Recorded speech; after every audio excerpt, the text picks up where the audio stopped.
What's up, YouTube? It's Big Fish here with another reaction video. We're here with Fox News and look what we have here.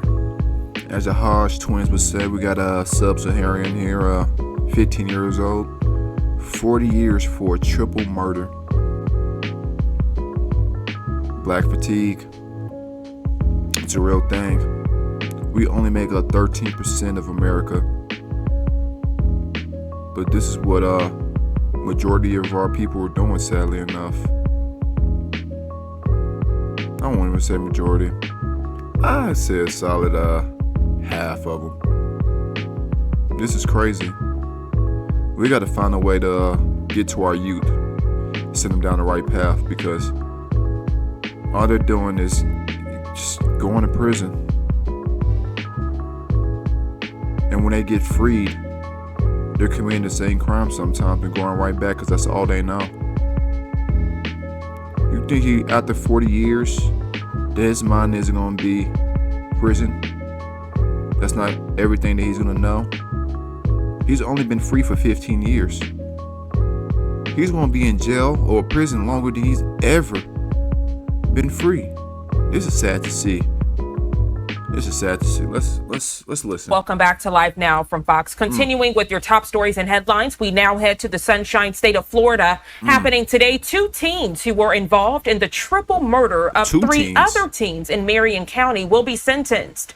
Detectives say the 3 teens were all involved in low-level gang activity. The triple murder happening back in 2023. We want to check in now with Fox 35 Orlando's Amanda McKenzie. She joins us live from the Marion County Courthouse. Amanda, good morning. We're learning 1 teen was sentenced yesterday. That's right, and the judge said in his 35-year career that he had never seen a 12-year-old charged with homicide. Christopher Atkins was sentenced yesterday. So a 12-year-old and a 15-year-old. This is crazy. And this is down in Florida. I wonder what part of Florida this is. The culture has to make a flip on it, upside down, not a 180, a whole 360. We have to save our kids. I don't have any children yet. When I do have children, I know how to raise them correctly. I was a bad kid myself. I wasn't doing anything like this. Oh, Lord, no. But I got into my fights. I was sneaking out of my house. I was being a baby kid in school. But I made it. I knew what crowd not to hang out with. And I got lucky from my high school. I got to go to a majority white high school. Not saying that majority black high schools aren't good or anything. But we know how that goes. This is sad to see. This is sad to see. Now 15 years old and was given the minimum sentence after pleading guilty. He will spend the next 40 years in jail, convicted of homicide, armed robbery, tampering with evidence, and listen, yo, go ahead and give me the guillotine. Go ahead and hang me. 40 years in prison. 40 years in prison. Go, nah, bro. All you gonna be in there doing is getting your booty wrecked, getting turned into a female, eating slop, working out, getting your booty nah, bruh. Go ahead and just knock me off. Separate battery committed while in jail. The teen spoke in court right before he was sentenced.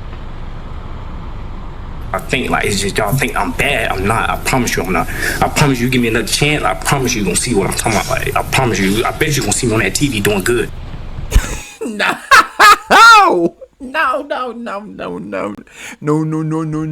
You don't get a second chance, bud. No. Families of the 3 victims, Layla Silvernail, Camille Quarles, and Michael Hodo, were all in the courtroom, all crying, cursing, and asking for the maximum penalty for Christopher Atkins, who was 12 years old when he shot and killed 16-year-old Camille Quarles. The triple murder happened on March 30th, 2023, when 6 kids were riding in a car together.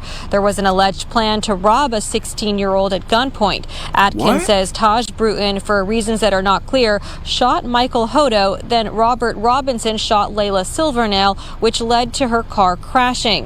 When they got out, Atkins says Robertson threatened to kill him and his family if he didn't shoot Camille Quarles. He did, and then says Robertson shot her and again in killing her. How did they have these guns? And why are they robbing a 16-year-old? What does a 16-year-old have? What does a 16-year-old have that you have to rob? Nah, bro. 40 years state. Nah, Atkins has a month to appeal his 40-year sentence. As for the other 2 teens that are co-defendants in this case, Bruton is scheduled to be sentenced today at 9 a.m. and Robinson at 1:30 p.m. Reporting live from the Marion County Courthouse, Amanda McKenzie, back. So 3 kids were in on this murder scheme? But it was a triple murder, so wait, 3 people got killed and then there was 3 kids in on it? Nah, bro. Cooked. Right now, black community is cooked. BLM. Where's BLM when this is happening, huh? They want to go after the white people when they do something bad, but when the black people do something bad, you don't hear repeat for Black Lives Matter. Where are they at? Where are y'all at, BLM? Y'all are a disgrace. Y'all made all that money, bought all those dykes, made all that money, bought all the mansions, and now they ain't saying, you don't hear a peep from them. You don't hear a peep from them. That's disgusting. Now, I was doing a little research. This is Crime Search. This is through 2022. And this is just a little percentage of how black American is versus white America. And you could just see how that stuff it slowly started to dissipate during the 2012. I don't know how much I want to believe that because we already know how our community is. We've been going rampant. But in the 2020s, it slowly started going up. It's going up. 2021, 738%.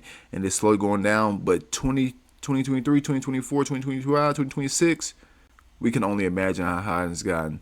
This is a Hispanic rate, percentage higher than whites. I don't know how much they take account for Hispanics.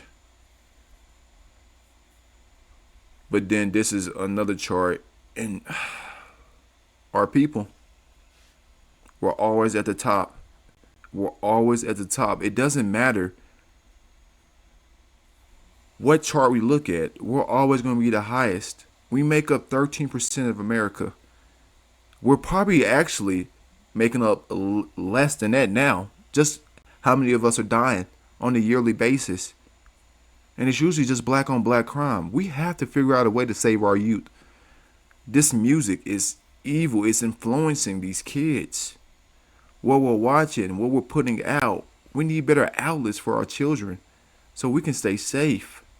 Now, we're here with Fox News one more time. This is a different situation. Hundreds of teens in a flash mob take over a pool. Why y'all taking over the pool and the mob? Let's see what they got to say. Police say more than 200 teenagers descended on this public pool outside of Chicago earlier. Look what it is. Look what it is. As the Hodge twins would say, look at all these sub-Saharans. Look what it is. This month, as these flash mobs of hundreds of teens are causing businesses and public areas across the nation to close. They're closing down. Property is closed. Okay. Go home. Property is closed. It takes fireworks to scare these little kids off. 12:31. Can you send me 5 more cars, please? I need 5 more cars for Sunset Pool. Everybody out or you're going to jail. Everybody out or you're going to jail. Our next guest. Do you see that you got to scare these people, these kids with jail? for them to actually leave. And this is in Illinois. Most likely Chicago. Oh no, a lot. It's Glen Ellen. Might be. Sorry, Chicago. Or no, y'all the murder state. But it's Glen Ellen. Might be. Says it can be explained because this generation of teenagers has been raised as the me generation. Joining us now is family therapist, former high school counselor for 25 years, and author of Raising Healthy Teenagers, Tom Kersting. Thank you so much, Tom, for coming on. That's my pleasure. So what do you mean by that? The me generation? I see this at my gym, Ainsley, right? So if you go up to a machine and there's a young person on there on their phone and they're sitting there taking up the space and you go up to them and say, oh, excuse me, I'm almost done with the machine, they give you an attitude. Right. That's So true. it's a lot of That's this true. generation, the trophy generation, the instant gratification generation. They are so accustomed to having everything they want when they want it that you become entitled. Right. I mean, what do we do about this? Man, Because it's not even entitlement. It's just bad attitudes. And it's bad parenting. These people should. I might get crucified saying this. Poor people need to stop having children. Stop. They're never going to use rubbers. They're never going to stop having sex. But they need to stop having babies. Because this is what's happening. They're making a generational curse. And it's sad watching my people just do the same thing over and over again. This is why you see when black people mostly make it, they move out of their hood. And when they don't move out of their hood and they stay in the hood, they either get killed or they get locked up. There's a rapper, T Grizzly, who's right now being investigated for the murder of his aunt. He didn't kill her per se, but they're saying he set her up to be killed. And it wasn't his real aunt, it was a family friend, but he called her aunt. We seen Young Dolph when he went back to Memphis to buy some cookies at the store. He got murked. PNB. He got murked because his girlfriend shared her location and showed a video of him where they were at. Dude, you have to. It's just a generational curse. We're dying under the age of 25. Drugs. Gun violence. We got to figure out something to save our community. We have to figure out something. what's happening is it's spreading on social media. They find out everyone congregate at this pool. They're bringing alcohol, they're bringing vapes and cigarettes, and then the police have to get involved because 300 people will show up. That's the other part of it. It's the social media. You know, this whole culture has become a social media-driven culture. And young kids, you know, they're taking videos of all this stuff, right, just so they could chase those likes and those streaks and this and that. Furthermore, with social media, the more that you're exposed to things that are, you know, unruly or criminal-like behavior, the more your brain begins to normalize. Look at that. They went to a 7-Eleven as a flash mob and went to go rob it. They're robbing a 7-Eleven. Oh my gosh. That you don't see it as a big deal. So like 200 kids showing up at a pool and being unruly, to them, they're entitled, number one. Right. I'm not sure what's going on in their households, but there's certainly not. Oh, I know what's going on in their households. I know what's going on in their households. And they also just don't see it as there being anything wrong, because who cares about everybody else? It's about me. Right, right. This happened in Illinois. There were the 200, 300 teens that showed up at that public pool out on Long Island. 500 Was that alcohol, teenagers most likely? showed up at a beach. There were fights, overcrowding, a shooting, and then the beach had to close. 300 teens showed up at a shopping center in Brentwood, California. There were fights, knocking items off the shelves. So you say this is a weren't knocking cultural stuff off the breakdown. shelves. What They can were we do stealing as stuff off the parents shelves. to teach our children to avoid these areas because it could end up in danger, or how to treat adults when you are confronted? Yeah, so, first and foremost, it starts in the household, right? And we got to get back to a culture where families are having dinner together, where we're teaching our kids about things like dinner together with no TV on. Talk about your day. Talk about what you learned. Get some advice from your parents, something. Cut the TV off. Actually interact with each other. Faith, integrity, and values, right? And guiding them. Because essentially what they're doing is a reflection of what we're doing or not doing. So it's got to start there. And also, I've written books about this stuff. You have to delay all of the social media, all that stuff, all that superficial stuff that kids are consuming, and it's becoming their reality. We got to delay that till like late adolescence, the earliest. Right. Why do you think this generation is that way? I know I'm a parent. I parent differently than my parents do. Is it because we were spanked, we were disciplined so much that maybe we're more lenient on our children? Yeah, well, it's definitely that. Like I talked about the trophy generation, and like, I remember when I worked at the high school, there was... When I was a kid, I got my butt beat when I did something bad. And I'm going to be whooping my kids' butt. I don't know what it is with this soft era time about spankings make your kids traumatized. And then they act out. Like, spank these kids. Whoop them.